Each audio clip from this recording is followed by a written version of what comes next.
नमस्कार मित्रांनो. तर मी अक्षय विलास भुजबळ आपले पुन्हा एकदा सहर्ष स्वागत करत आहे तोरणा किल्ला भाग 2 या आपल्या व्हिडिओमध्ये.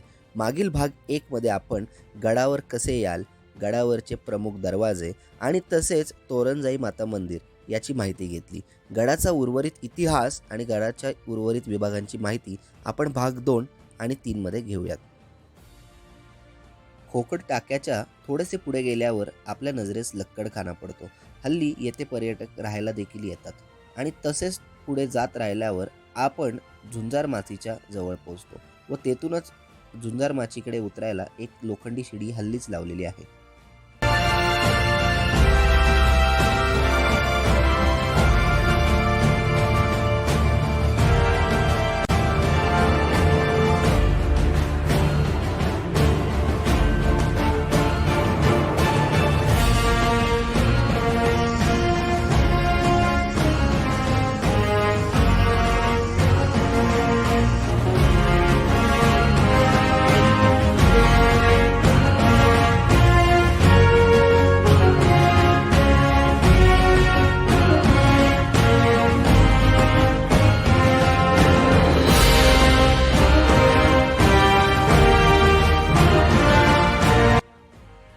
झुंजार माची म्हणजे महाराष्ट्रातील एक फेमस ठिकाण.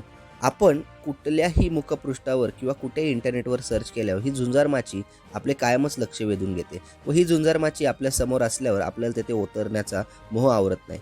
येथे जर झुंजार माचीवर जायचे असेल तर एक अवघड शिडी एकदम व्यवस्थितरित्या आपण पार करून खाली उतरायचे आणि तेथून झुंजार माची पाहायला जायचे. झुंजार माची पाहून येऊन अर्धा तासात आपलं व्यवस्थित तेथे भ्रमंती होते. झुंजार माचीच्या समोरच आपल्याला राजगड किल्ला देखील नजरेस पडतो. हा राजगड म्हणजेच गडांचा राजा आणि राजांचा गड आपल्याला पाहताच खूप मस्त वाटते.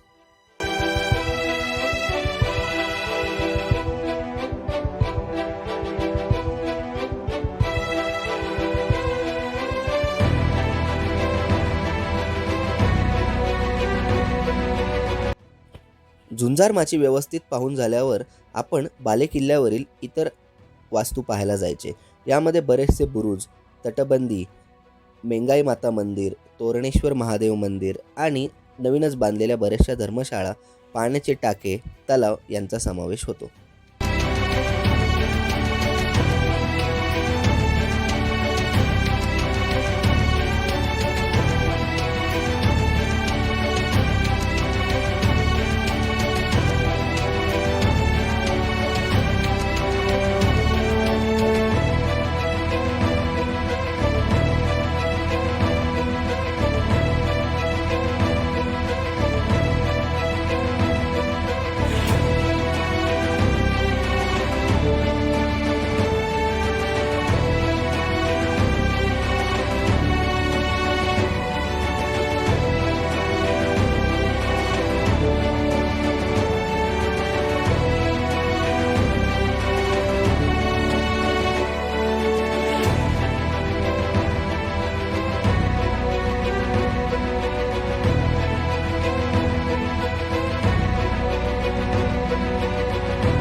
तोरणा किल्ल्याच्या बालेकिल्ल्याच्या तटबंदीवरून आपल्याला फेरफटका मारता येतो.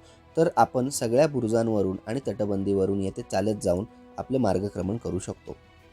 झुंजार बुरुजापासून आपण तोरणेश्वर महादेवाच्या मंदिरापर्यंत जाणाऱ्या बुरुजापर्यंतचा रस्ता तटबंदीवरूनच चालत जायचे.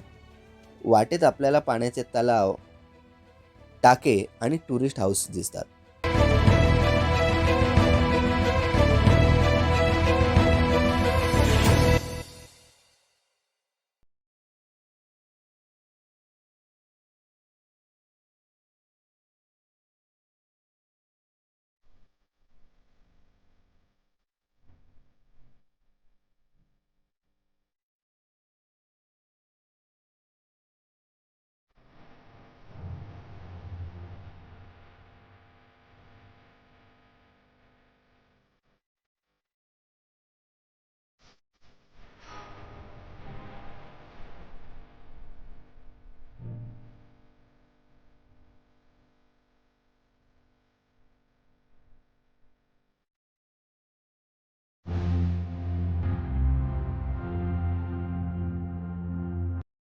तोरणेश्वर महादेव मंदिर हे गडावरील एक प्रमुख मंदिर असून येथे भक्तांचा राबता नेहमीच असतो. हल्लीच जीर्णोद्धार केलेले हे मंदिर जरी नवीन असले तरी आतील शिवलिंग आणि बऱ्याचशा मूर्त्या या शिवकाळातील किंवा त्यापूर्वीच्या काळातील देखील आहेत. मंदिर व मंदिराच्या बाहेर इतरत्र पसरलेले हे सगळ्या मूर्त्या म्हणजे त्यांच्या गतवैभवाची साक्ष देतच उभ्या आहेत. सध्या गडावर नित्यनियमाने तोरणेश्वर महादेवाची पूजा होते हे आपल्याला इथल्या स्वच्छतेवरून आणि असणाऱ्या साहित्यावरून समजते.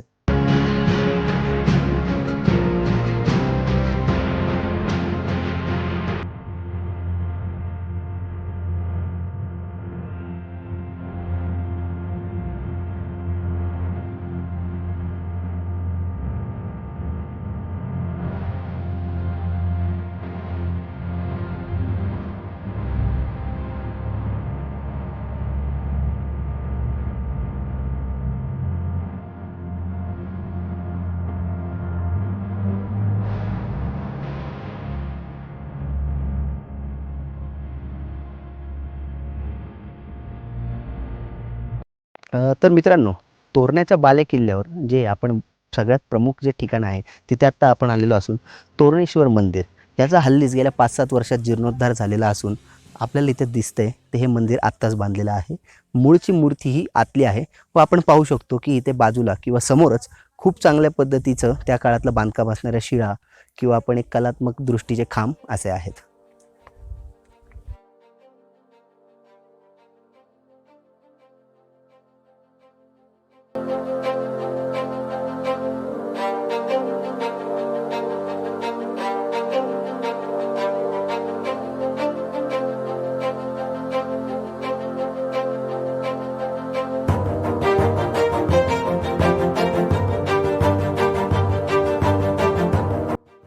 याच्या व्यतिरिक्त बालेकिल्ल्यावर अजून बरेचसे दुर्गावशेष व तसेच बेंगाई माता मंदिर असून याची माहिती आपण पुढील भागात घेणार आहोत आणि त्याचप्रमाणे कोकण दरवाजा आणि बुदलामाची याची देखील आपण पुढील भागात माहिती घेऊयात. आपल्याला आमचा हा व्हिडिओ आवडला असल्यास लाईक, सबस्क्राईब आणि शेअर करायला विसरू नका. तसेच कमेंट बॉक्समध्ये आपल्या कमेंट्स देखील लिहा. तर लवकरच भेटूयात भाग 3 मध्ये. तोपर्यंत टाटा, बाय बाय.